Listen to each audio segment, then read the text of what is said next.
Bloomberg Audio Studios. Podcasts, radio, news. Good morning, I'm Nathan Hager. And I'm Karen Moscow. Here are the stories we're following today. Karen, we begin with politics north of the border in Canada. Mark Carney's Liberal Party is projected to win a fourth consecutive election. Despite the victory, it is likely the Liberals will fall short of the 172 seats needed for an outright majority in the House of Commons. The narrow margin means the former central banker will need to work with other parties to pass legislation as he navigates trade hostilities to the south with the Trump administration. Mark Carney took aim at the U.S. in his victory speech, which has been edited due to some technical difficulties with the broadcaster at the event. Our old relationship with the United States, a relationship based on steadily increasing integration, is over.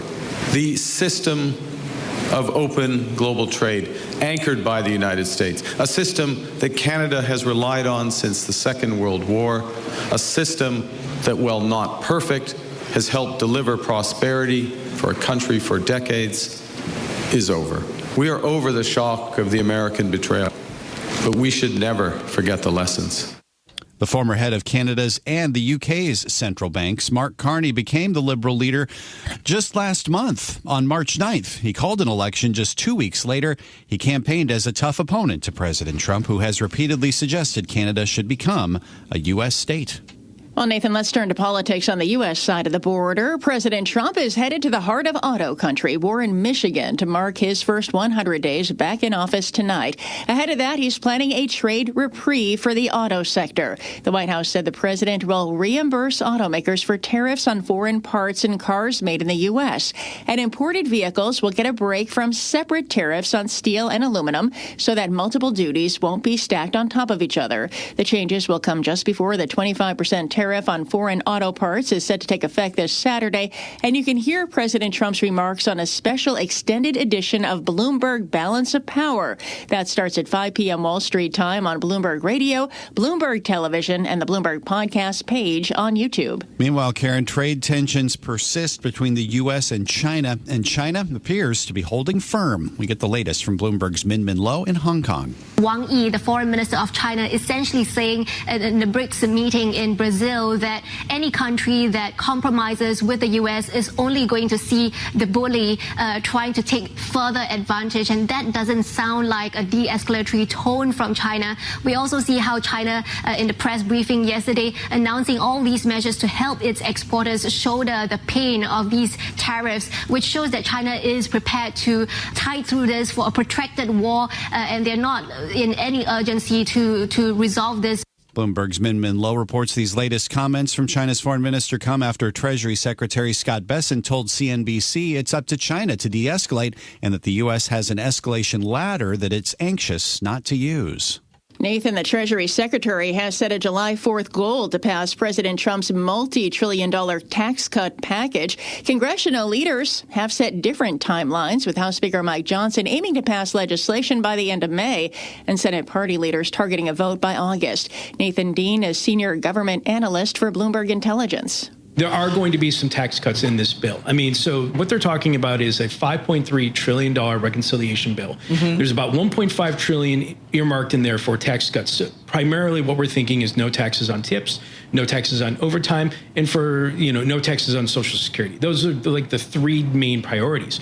Bloomberg Intelligence's Nathan Dean says the push for a tax bill comes as polls show Americans disapproving of Trump's handling of the economy. In Europe this morning, Karen, Spain and Portugal are returning to some semblance of normal this morning. The power's back to nearly 100% capacity in Spain, and it's been fully restored in Portugal.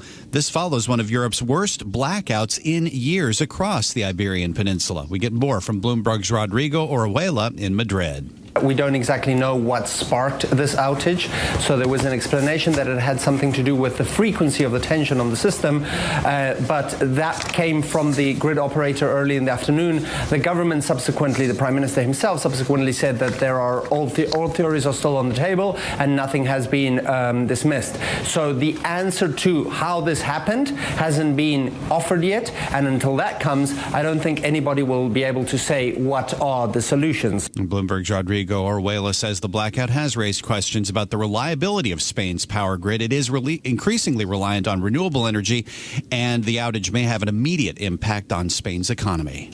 Let's stay in Europe, Nathan, where it's a very busy morning for earnings. We go to London and get the recap with Bloomberg's Ewan Potts. Ewan, good morning.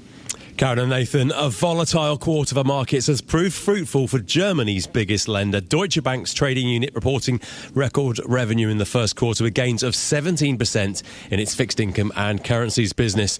Europe's most valuable bank, HSBC, also comfortably beating estimates with first quarter profit coming in at $9.48 billion. The London-based lender is to buy back $3 billion of shares, $1 billion more than its previous programme. But the uncertainty from the US proving a headwind for Schneider Electric, with first quarter revenue missing estimates despite strong demand for data centre infrastructure. Shares currently down more than 7% in Paris. Live in London, I'm Ewan Potts, Bloomberg Radio. Ian, thank you. It's also a busy day for earnings here in the U.S. 44 companies in the S&P 500 report this day alone. And this morning, we hear from General Motors. Bloomberg's Tom Busby has a preview. The big focus for investors is whether GM, like some of its rivals, will suspend its full-year guidance because it imports nearly half the vehicles sold in the U.S. from Canada, Mexico, and South Korea. All this amid the uncertainty around the impact of the president's tariffs, some of which are already in place, some more aggressive levies on autos and auto parts set to go into effect on May 3rd. Bloomberg consensus calls for earnings per share of $2.73, net revenue of $43.03 billion. Tom Busby, Bloomberg Radio. Tom, thank you. Grounded. American Airlines says it has ended discussions with JetBlue to revive a pact for the two airlines to team up again. The previous Northeast partnership was halted by the former Biden administration after a federal appeals ruling concluded the pact violated antitrust laws. The failure to revive their partnership could now leave the door open for one of American's rivals to work with JetBlue, which has been engaged in talks on tie-ups with more than one airline. Way beyond the skies, Karen, Amazon's first batch of production satellites is in orbit. The craft are the first in a plan of more than 3,200 satellite constellation Amazon intends to use to sell internet connectivity to consumers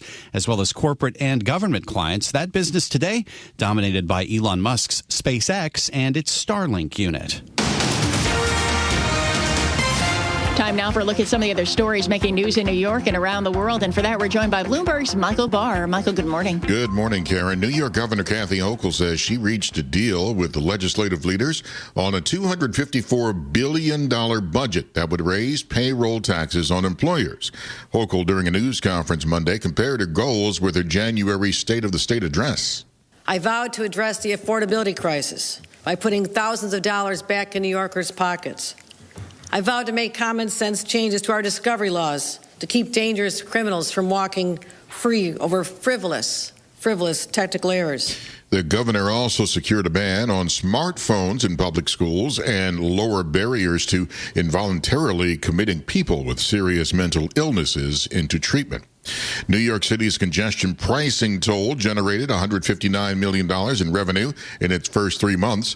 The MTA says the program is expected to raise $500 million this year. Pakistan's army said it has shot down an Indian spy drone along with their disputed border in the Kashmir region as tensions rise over last week's militant attacks that killed 26 people. According to Pakistan's state-run TV channel, the unmanned drone breached the so-called line of control in Kashmir, a northern region claimed by both countries. President Trump ordered the Justice Department to launch a program including free legal assistance from law firms to police officers accused of wrongdoing. Trump said in an executive order the program will provide legal resources and identification to law enforcement officers who unjustly incur expenses and liabilities for actions taken during the performance of their official duties to enforce the law. Amnesty International's annual State of the World's Human Rights Report details what it calls a global human rights crisis, which it blames in part on President Trump. The organization says the outlook for human rights around the world is bleak. Amnesty's Secretary General Agnes Kalmar. Nationally, around the world, we are witnessing an escalation of authoritarian practices. So it is an alarming picture. This is a warning. Global news 24 hours a day and whenever you want it with Bloomberg News Now. I'm Michael Barr, and this is Bloomberg, Karen. All right, Michael Barr, thank you. Time now for the Bloomberg Sports Update. Here's John Stashower. John, good morning. Good morning, Karen. First place Yankees, last place Orioles. In Baltimore, Ryan O'Hearn, a 3-run homer, third inning off Will Warren. The Orioles led 4-0, held on to win 4-3. Yanks are just 4-6 in series openers. The Mets were just south of there, finishing the series in D.C. One Met in particular led them to an easy victory. Here and he slams this one to deep right field. Back goes Cruz, back to the wall, and it's out of here. A grand slam for Brandon Nimmo. A 2 home run, 7 RBI day for Nimmo. 11-0 New York. On SNY, the Mets weren't done, nor was Nimmo. He added a 2-run double for the 13th 9 RBI game in baseball history. The Mets beat the Nats 19-5. Speaking of blowouts, fourth most lopsided win in NBA playoff history. Cleveland won at Miami 138-83. The Cavs sweep the series. Much closer in San Francisco, where the Warriors got Jimmy Butler back from injury. He played 40 minutes, scored 27 points. Golden State beat Houston 109-106, and now up 3-1 in the series. That's the Knicks lead on Detroit, heading to Game 5 tonight at the Garden. The Celtics are up 3-1. They'll host Orlando. If the Knicks and Celtics both win tonight, it's on to a second-round series that would start this weekend in Boston. Stanley Cup playoffs, Game 4 of the in-state battle saw Florida beat Tampa Bay 4-2. The Lightning scored their goals 11 seconds apart second period, and then the Panthers came back and did the same thing late in the third. The defending Stanley Cup champs up 3-1. Dallas beat Colorado 6-2 for a 3-2 series lead. Pittsburgh fired Mike Sullivan, winningest coach in Penguins history, won 2 Stanley Cups. Rangers are looking for a new coach. They could very well be interested in hiring Sullivan. John Stashower, Bloomberg Sports. Coast to coast on Bloomberg Radio, nationwide on Sirius XM, and around the world on Bloomberg.com and the Bloomberg Business app. This is Bloomberg Daybreak. Good morning. I'm Nathan Hager. It is the morning after a winning election night for Mark Carney and the Liberals in Canada. The new and now continuing Prime Minister says he has a mandate to stand up to U.S. President Donald Trump. Who's ready to stand up for Canada with me? Was Liberal Prime Minister Mark Carney at his victory speech last night. Joining us from Quebec this morning, just across the river from Canada's capital, Ottawa, Bloomberg News correspondent David Gura, the host of the Big Take podcast. It has to be said, David, this was a narrow victory for the Liberals, but still quite the turnaround from where this party stood under former Prime Minister Justin Trudeau just a few short months ago. Good morning. Good morning, Nathan. Let's start where things stand. So we know that the Liberal Party has 168 seats, and the threshold that it needs to form a majority government is 172. So this is razor thin, and I suspect we'll see some changes to those numbers as the hours wear on and we get into the morning. But this was inconceivable just a few months ago, and I think we should underscore that. If you go back to the end of last year when Justin Trudeau was still in power as the leader of the Liberal Party and the Prime Minister of this country, Liberals were not doing well. They were losing to Conservatives by 20% in public opinion polls. That changed really radically because of two things. The emergence of Mark Carney as the new leader of that party, and Donald Trump returned to the White House in Washington, D.C. And that provided the kind of contour or driving message of this campaign, not just for the Liberal Party, but for the Conservative Party as well, and some of these other smaller parties. The challenge of having to deal with what has been a longstanding ally, where we saw the tone change on the economic and trading relationship that's been so crucial to these two countries, and these threats to Canadian sovereignty as well. And so you heard that from Mark Carney last night, or I should say early in the morning, as he took to the stage in Ottawa. Again, a recognition of that, a renewed seriousness, having to deal with that threat, and him articulating his plans for whenever that meeting happens between him and President Trump. And what he said during the campaign was, shortly after this election, should he win, that's when the real conversation can take place about what this relationship looks like going forward, Nathan. I want to talk a little more about that conversation, but we've got breaking news this morning from the Canadian Broadcasting Corporation that the Conservative leader, Pierre Poilievre, is projected to lose his seat. How does that potentially underscore where the Conservatives stand now? This is incredible news for the Conservatives. Pierre Poilievre is a young politician. He's 45, and he's held this seat. He's held that riding, that district, for 20 years. And so to hear that he hasn't won it, that's the riding of Carleton, about 35 miles away from Ottawa, Ontario, is astonishing. And if you look at the past, the leaders of parties that have lost have stepped down from that leadership role pretty shortly thereafter. So that's something we'll be watching here, too. Does he stay on in that position? But it's a story that's also true of the New Democratic Party, one of these smaller parties that performed performed much worse than I think its supporters hoped it would. And so it gained about 7 seats over the course of this election. It had 24 before that, and it puts it in a very difficult position going forward here because it's not going to have the kind of parliamentary recognition that it had with more seats. The reason all of this is important is if Mark Carney is governing a federal minority government, he's going to need these parties to help him. And so that'll be a thing that'll be really fascinating to follow. Again, should he be in a minority position, how he begins to cobble together some sort of agreement or coalition among these parties to support his legislative agenda. His background is as a technocrat, of course, a central bank governor. He just embraced politics over the last few weeks. How he navigates that success will be something very, very interesting to watch, Nathan. Only about 30 seconds left, but where does this position Mark Carney now in this standoff that he now says he's been forced into with the U.S.? Well, he says Canada's sovereignty is not negotiable, Nathan, and I think that he's drawn that line in the sand, and that'll remain the case. But he's talked a lot about the way that Canada is going to get through this, the sacrifices that Canada is going to need to make, the economic sacrifices. We'll see sort of what the contours of that program look like in the weeks to come here. But he's proposed a lot of new fiscal spending, particularly on housing here, to insulate Canada's economy and to get it going once again. That's what we'll be watching here now that he has become and will remain, I should say, the 24th Prime Minister of Canada.